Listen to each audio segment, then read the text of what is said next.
Foxfire, Dying Light. Prologue. 200 years ago. Amelin's Island's beaches were a spectacle to behold. The white sand shined in the sun. The wind was rich with the aroma of the ocean and the sound of the seagulls. Amelin was located a few miles south of Abakan Island, which used to be known for its lush forests. Now it was known only as a place of ruin. 150 years prior, thousands of light mages had gathered there in preparation for a rumored invasion by an army of demons. Light magic was the most effective counter to their shadow magic. The demons had attacked them while they were gathering, catching them completely off guard. Countless lives were lost. Most were light mages, but many were the residents of Argard, the lone elven city located on the island. The city was destroyed, and the forest was burned. The battle had gone on for half a day, and after it had ended, the few remaining light mages had gone into hiding, and the demons fled back to the demon realm. Most of them did, at least. Justina, the goddess of light, had been severely weakened by the ordeal, her power drained and her heart broken by the immeasurable deaths of the mortals she gifted her power to. She didn't have enough strength left to lend her power to mortals, leaving their numbers to dwindle. The only chance they had left was for the remaining mages to pass on their power to their offspring. Gendarme MacLeod was the elf who called for the light mages to gather in Argard, and now he was one of the last remaining lights. His hair was long and brown. He kept his bangs off his face by tying them back in a ponytail. He was handsome, even by elven standards. High cheekbones and brilliant blue eyes that were welcoming to friends but pierced the souls of his foes. He and his family had taken refuge on Amelin and had managed to remain hidden all this time. His young son, who also showed signs of light magic affinity, was running on the beach and picking up every seashell he found. "Whoa, look at this one!" the boy said as he picked up a large purple shell. "Can you hear the ocean?" Gendar asked. Callie, Gendar's wife, walked up beside him. She was 8 months pregnant and glowed in the sunlight just like the sand at their feet. "Yeah, it sounds just like it," he replied. He froze and dropped the shell to the ground. Gendar and Callie also found themselves frozen in place, eyes wide with terror. "Callie, just like we planned, take Aymar and go to the lower levels," Gendar said with growing urgency. "I can't just leave you alone," Callie replied. Gendar placed a hand on Aymar's head and his other hand on her belly. "Their lives are far more valuable than my own." "And I won't be alone," Gendar said.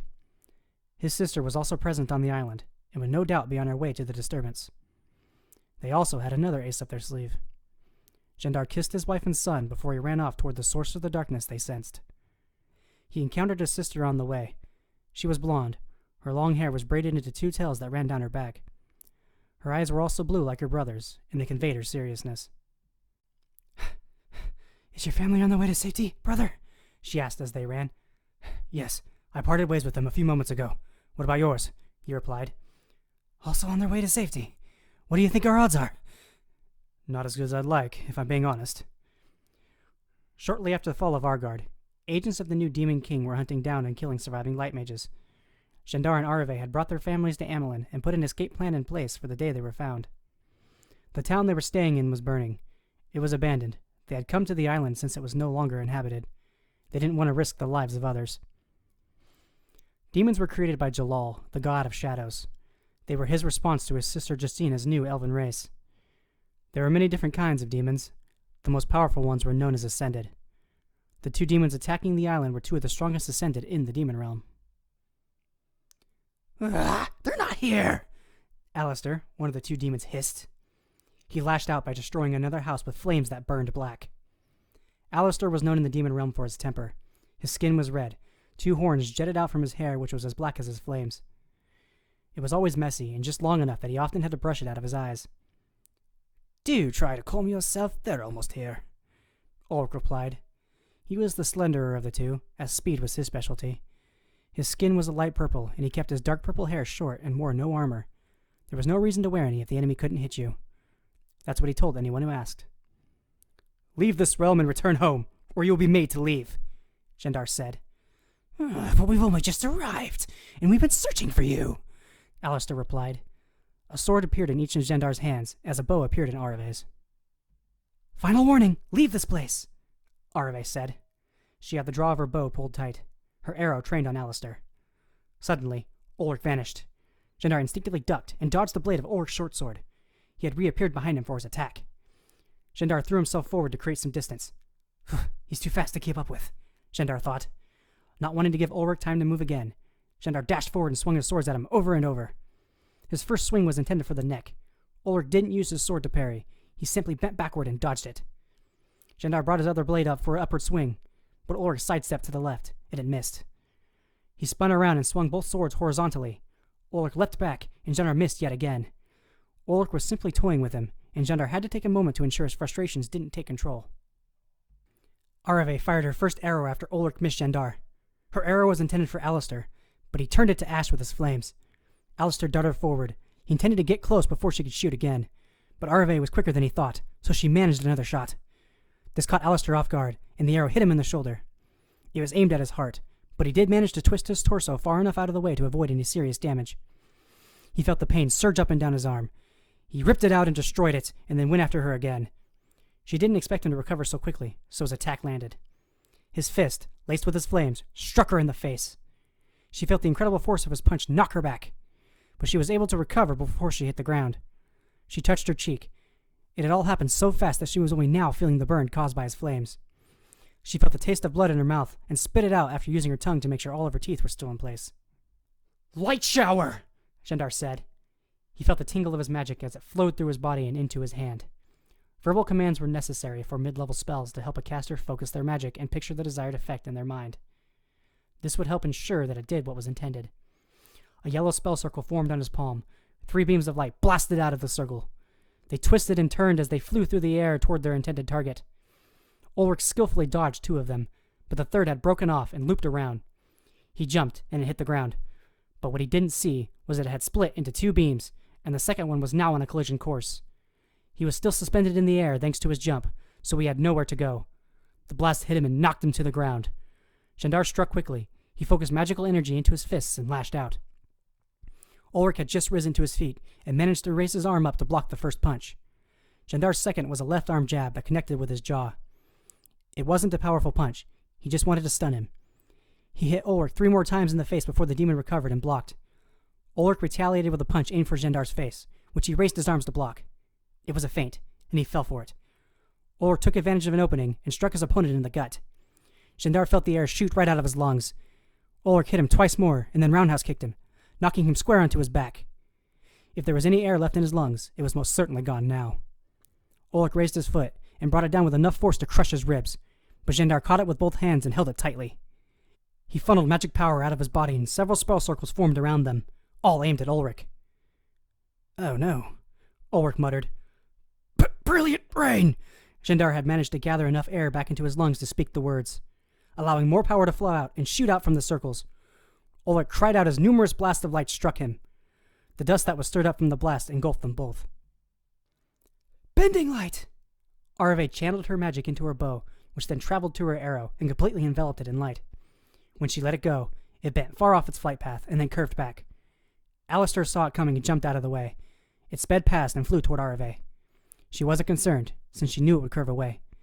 It made a wide arc as it made its way back after Alistair. He scowled and shot a fire blast at it. It turned out of the way, and his attack missed. Thrown off by this, he was unable to recover in time, and it hit him. Rather than pierce his chest, the arrow detonated. The explosion was small, but it knocked Alistair clean off his feet. A whip of light appeared from her hand, and she went to use it, but froze. She was overcome with an overwhelming sense of dread. She couldn't move a single muscle. Not even her diaphragm would respond. Her muscles simply wouldn't obey her. Jandar felt it as well. His battle with Ulrich ceased, and even Ulrich seemed to be afraid to move. Everything was quiet. Jandar had noticed that the forest fell silent back when he sensed the arrival of the 2 Ascended. But this was different. Somehow it felt quieter. Perhaps because they spent the last few minutes battling the demons? He wasn't sure. All he knew was that he didn't like the feelings that had grabbed hold of him. Ulrich broke the silence. "It would seem we missed our deadline." He walked away from Jandar and joined Alistair a short distance away from them. Arve stood frozen for a few more moments. She was vigilantly scanning her surroundings, trying to find some sign of what was going on. Suddenly, every instinct in her screamed for her to move, and her body obeyed. She leapt towards Jandar, and a portal appeared where she was standing no more than a second after. The portal was made up of the darkest of shadows. It seemed like it had absorbed all of the light from the surrounding area. The sense of dread grew far stronger in both elves as they watched the portal. The last time we felt darkness this strong, Arve started, was when Zane appeared in Argard. Jandar finished her sentence, their voices shaky. A figure emerged from the portal. He was tall, and his presence imposing. His skin was dark gray. His hair was silver and tucked neatly behind his very large and very sharp horns, and gleamed in light. It ran down past his shoulders, and was accented even more by the black armor he wore. His ears were large, and appeared sharp enough to pierce flesh. They went well with the sharp points of the black obsidian crown he wore. His yellow eyes peered into the souls of the elves in front of him. He smiled as both rose to their feet and tried to hide their fear. The two demons dropped down and knelt to their king. "Greetings. Am I to understand that you two are the hosts for Zane and Zana?" he asked. His voice was deep. It seemed to shake the elves' very core. "You must be Merrick, the current king of demons," Jandar said. He stepped forward and summoned both his swords. He refused to show any more weakness. "While it is an honor to meet two of the strongest light mages to ever walk Solma, I wish to speak with my brother and Zana. Bring them out, or I'll be forced to bring them out myself," he said. Jandar and Arve exchanged looks. They knew this conflict was between the demons, but their light would be far more effective against the king. Of course, it would be a double-edged sword. Light magic might be strong against shadow magic, but the two are always to be balanced, meaning shadow magic was also strong against light magic. Jandar made the first move. He dashed toward the Demon King, who hadn't even flinched. Arve shot 2 arrows after him. At the last second, Jandar ducked to the side, making way for the arrows, which simply bounced off his armor. Jandar sent his magic into the blades of his swords and swung them both at Merrick's head. Merrick raised his arm to block, but it was snagged by a whip made of light and pulled away. Merrick's eyes opened wide since he wasn't expecting it, but he allowed Arve's pull to bring his whole body forward, letting him duck below Jandar's attack. He placed a palm on Jandar's stomach and funneled shadow magic into him. Jandar cried out in agony as he felt the poison that his shadow magic coursed through his muscles. It felt as though thousands of needles were poking the inside of his body. Merrick yanked on the whip and forced Arve toward him. She had seen it coming and spun, so she was coming in feet first rather than leading with her head. Merrick blocked her kick with his forearm and pushed her back. Arve, still in the air, backflipped. When she came full circle, she was holding her bow and channeling magic into it like before. "Blinding light!" she said. She fired the arrow, which exploded when it got close to Merrick. The light worked as intended, and Merrick was blinded for the moment. The demon inside Jandar had absorbed the darkness of the previous attack, so he was ready to take advantage of the opportunity. "Let's see how you like it," he thought as he copied Merrick's attack. He shoved his palm against Merrick's chest and funneled his power into him. Now it was Merrick's turn to cry out in agony as the magic tore through his body. Arve powered up another arrow as Jandar summoned his swords. She fired the arrow, which flew true towards Merrick's heart, as Jandar had brought his swords up and began to swing them down with all the force he could muster. "I will not fall!" he shouted. He caught the arrow and twisted it in his hand. He then stabbed it into Jandar's stomach. Jandar was still mid-swing and wasn't expecting a counterattack, so he was wide open. Jandar's face flushed, and he coughed up blood. "Jandar, no!" Arve cried. Merrick raised a hand toward her. "Begone!" he said. A blast of darkness erupted from the spell circle on his palm. Arve reacted too late, distracted by her brother getting impaled. All she could do was cross her arms in front of her and take the blast. The explosion was massive. Arve rolled several times before finally coming to a stop some distance away. Merrick grabbed Jandar and carried him over to her. He tossed him down next to her, and they both lay still. "Well done, my king. They didn't stand a chance," Ulrich said. "You fought well. There was a brief moment when I was actually afraid I was going to die. But if you're quite finished, I believe I asked to speak with my brother," Merrick said. Jandar coughed up more blood and looked up at him. His eyes were no longer blue. Now they glowed yellow, just like Merrick's. "Looks like you get your wish," he replied. A shadowy mist enveloped them both. When the mist cleared, both of their appearances had changed. Their hair had lost their colors. Jandar's was now a bright white, while Arve's was a darker shade of gray. Their skin was now much darker, and they had black markings on their faces. Arve's eyes were now red, while Jandar's were the yellow from before. All of the changes certainly stood out, but the biggest change was the look in their eyes. Gone were the fear and the determination. Now there was only anger and hatred. "There you are at last, dear brother. I can't believe you've been hiding in the body of this elf for the last 150 years, Merrick said. "What do you want, Merrick? Don't you have all that you've asked for? I have been exiled, and you now sit on the throne," Zane said. "You would think so, wouldn't you? But you'll be a threat to me as long as you live." "Stand down, Merrick. We have no intention of returning to the demon realm, Xanas said. I do not remember asking you to speak, Merrick replied. What she means to say is go home. The throne may rightfully belong to me, but I am aware that my chances of taking it back are slim, and I don't like fighting losing battles, Zane said. It's not as simple as that, and you know it. It was worth the attempt, Zane replied. After realizing there was no way Merrick was just going to leave, he had begun channeling his power into his hands. Trying to time his strike, he lashed out. Black static! His hands surged with black lightning as he threw a punch. His strike landed, and he threw a second, which collided with Merrick's chin. He staggered backward, but seemed to be otherwise unfazed. The attack didn't bring him down, but Zane couldn't help but find satisfaction in striking him. Merrick wiped the blood from his mouth and smiled. Xana stepped forward. It was her duty to protect the prince. Ulrich and Alistair stepped forward in response. You two stay out of this. Xana is powerful, but she is no threat to me, Merrick said. Xana edged forward again. Wait, don't! Zane yelled. Too late. Merrick dashed forward and threw a massive punch aimed at her gut. To everyone's amazement, she caught it. He had put a lot of power into the punch, which is why the following shockwave almost knocked everyone else off their feet. Xana smiled and punched him in the gut instead. With the wind knocked out of him, Merrick took a step back. Xana didn't let up. She gathered her power into a ball of dark energy and hit him with it. Zane came around and attacked with the scythe he summoned. Merrick threw up his hand and blocked with a barrier. He then slammed his hand onto the ground. 3 spell circles formed around Xana's feet in response. Spikes! Merrick said. Shadow spikes shot out of the circles and impaled her. She didn't even have time to cry out. The color drained from her face, which was frozen in a state of shock. There was no pain. Her brain was in too much shock to receive the signals.